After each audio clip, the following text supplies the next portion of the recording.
अस्सलामुअलैकुम वरहमतुल्लाहि वबरकातुहू। रमज़ान का मुबारक महीना चल रहा है।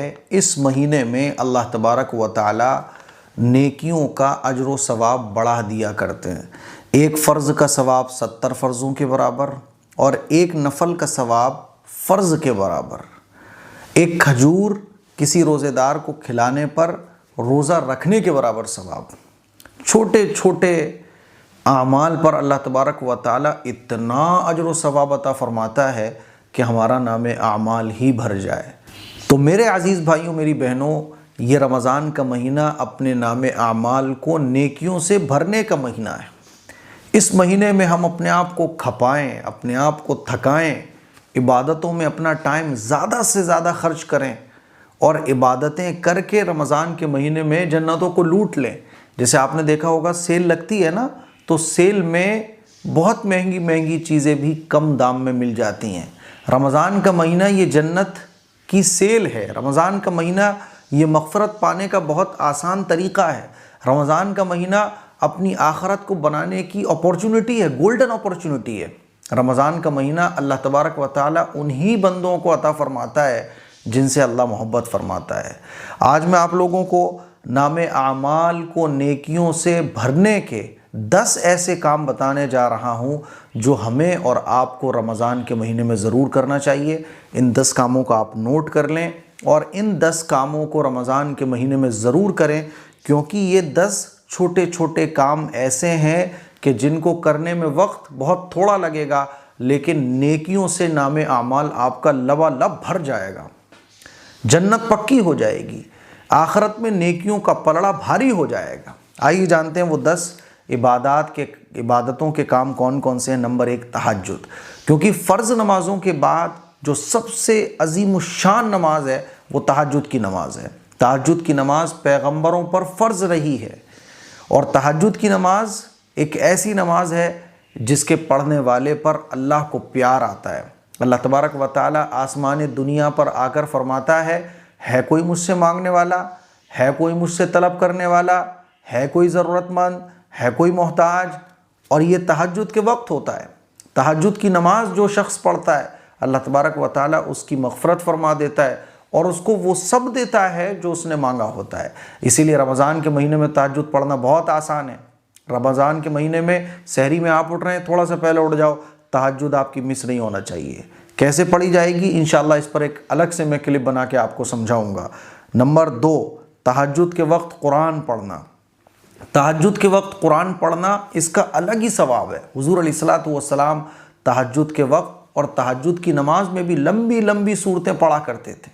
तो तहज्जुद के वक्त में कुरान शरीफ की तिलावत कीजिए, क्योंकि कुरान शरीफ को पढ़ने वाला कैसा है, हदीस से मालूम होता है। अल्लाह के नबी सल्लल्लाहु अलैहि वसल्लम ने इरशाद फरमाया, जो शख्स ये चाहता है कि वो अल्लाह से बात करे तो उसको चाहिए कि वो कुरान शरीफ खोल के पढ़ना शुरू कर दे। तो कुरान शरीफ को पढ़ना ऐसा है जैसे आप अल्लाह से बात कर रहे हो।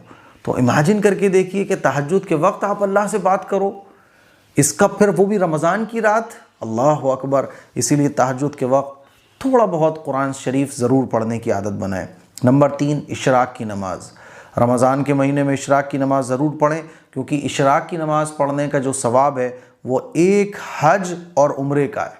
और रमज़ान के महीने में अल्लाह तबारक व तआला 70 गुना देता है। यानी एक हज उम्रे के सवाब को 70 में आप मल्टीप्लाई करो तो 70 हज और उम्रे का सवाब आपको मिल गया। और एक फ़जीलत इशराक की नमाज की ये भी है कि समंदर के झाग के बराबर ही गुनाह क्यों ना हो, अल्लाह तबारक व तआला इशराक की नमाज़ पढ़ने वाले के वो गुनाह माफ़ फरमा देता है। चौथी इबादत है चाश्त की नमाज़। चाश्त की नमाज की भी बड़ी फ़जीलत है। अल्लाह के नबी सल्लल्लाहु अलैहि वसल्लम ने इरशाद फरमाया कि हर जोड़, इंसान के जिस्म में 360 जोड़ हैं, हर जोड़ का एक सदका होता है और तमाम बॉडी के जोड़ों का जो सदका है वो चाश्त की नमाज है। एक हदीस से पता चलता है कि जन्नत के दरवाज़ा होगा क़यामत के दिन। अल्लाह तबारक व तआला फ़रिश्तों के ज़रिए ऐलान लगवाएगा कि वो लोग कहाँ हैं जो चाश्त की नमाज़ पढ़ा करते थे। चाश्त की नमाज़ पढ़ने वालों के लिए जन्नत के ख़ास दरवाज़ा होगा जिससे वो जन्नत में दाखिल होंगे।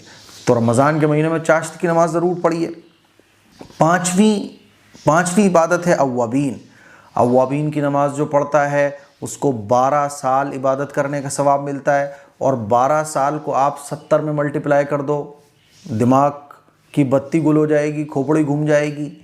इतना सालों का सवाब करने, सालों इबादत करने का सवाब आपको मिलेगा। 12 दाई 120, 120 को 70 में करो, 700 और 2 सत्ते 14, 840 साल इबादत करने का सवाब आपको मिलेगा अगर आप रमज़ान में अव्वबीन की नमाज़ पढ़ते हैं। तो ये छोटे छोटे आमाल जिसमें 5 मिनट, 10 मिनट, 15 मिनट लग रहे हैं, लेकिन सवाब कितना, रमज़ान की बरकत से आपका नामे अमाल नेकियों से भर जाएगा। 7वां अमल है सदका और खैरात। अल्लाह के नबी सल्लल्लाहु अलैहि वसल्लम रमज़ान के महीने में सदका और खैरात खूब फरमाया करते थे। सदका और खैरात पर अल्लाह तबारक व तआला वैसे ही सूरह बकरा में आता है ना, दूसरे पारे में, कि 700 गुना अल्लाह तबारक व तआला अजर अता फरमाता है। 700 गुना उसको बढ़ा देता है जो आप खर्च कर रहे हैं, फिर रमज़ान में तो और भी ज़्यादा। इसीलिए सदका और खैरात खूब करें। और सदका खैरात करने के लिए ज़रूरी नहीं है कि आप मालदार हो। हुजूर ने फरमाया कि एक खजूर ही किसी को खिला दो, किसी रोज़ेदार को इफ्तार करा दो, किसी को ठंडा पानी पिला दो, किसी गरीब को, आपके दरवाजे से कोई फ़कीर जा रहा है, इफ्तार का टाइम हो गया, आपने उसको बुलाया, लो भाई इफ्तार कर लो, हो गया सदका और खैरात। 8वां काम है दुरूद शरीफ की कसरत। दुरूद शरीफ पढ़ने के बहुत फ़ायदे हैं। एक मरतबा दुरूद शरीफ पढ़ने पर 10 रहमतें नाजिल होती हैं, 10 गुनाह माफ़ होते हैं, 10 जन्नत में दर्जे बुलंद होते हैं और 10 नेकियां लिखी जाती हैं। और रमज़ान में ये 70 गुना आप काउंट कर लीजिए। इसलिए दुरूद शरीफ ज़्यादा से ज़्यादा पढ़ने की कोशिश कीजिए। 9वां अमल है हर वक्त आपकी जो ज़बान है वो अल्लाह के ज़िक्र से तर रहे। और अगर ज़बान ना चल रही हो तो दिल का ज़िक्र तो आपका हमेशा रहना चाहिए, कि दिल आपका अल्लाह की याद से खाली ना हो। हमेशा ज़िक्र, चलते फिरते उठते बैठते। रमज़ान के महीने में आप ये इरादा कर लीजिए कि मैं ज़बान से कोई भी जागते हुए ज़िक्र से गाफिल नहीं रहूँगा, अल्लाह की याद से गाफिल नहीं रहूँगा। 10वां जो अमल है बहुत अहम, वो है गुनाहों से बचना। आप तमाम नेकियों के काम कर रहे हैं लेकिन गुनाह नहीं छोड़ रहे, तो गुनाह नेकियों को ऐसे खा जाता है जैसे आग लकड़ी को खा जाती है। तो तमाम रमज़ान में आप नेकियों के काम कर रहे हैं लेकिन गुनाह से नहीं बच रहे, तो आप फिर मुश्किल में, कुछ भी हो सकता है फिर। इसीलिए गुनाहों को कम से कम करने की कोशिश करें। गुनाह हो जाए फ़ौरन तौबा कर लें। इंसान से गुनाह हो जाते हैं लेकिन गुनाह से बचने की कोशिश तो हमारी हो। गुनाह हो जाए तो फ़ौरन तौबा हो। इसीलिए गुनाहों से बचना बहुत ज़रूरी है। रमज़ान के महीने में मोस्ट इम्पोर्टेंट काम है गुनाहों से बचना, कि आपसे कोई गुनाह, चाहे वो गुनाह सगीरा हो चाहे वो गुनाह कबीरा हो, कोई भी गुनाह नहीं होना चाहिए। तो ये 10 काम हैं, अगर आप करेंगे रमज़ान के महीने में तो नामे आमाल नेकियों से भर जाएगा और जन्नत पक्की हो जाएगी। मुझे उम्मीद है कि आपको ये वीडियो छोटा सा पसंद आया होगा। इस क्लिप को शेयर करें, दूसरों तक पहुँचाएँ। अस्सलामु अलैकुम वरहमतुल्लाहि वबरकातुहू।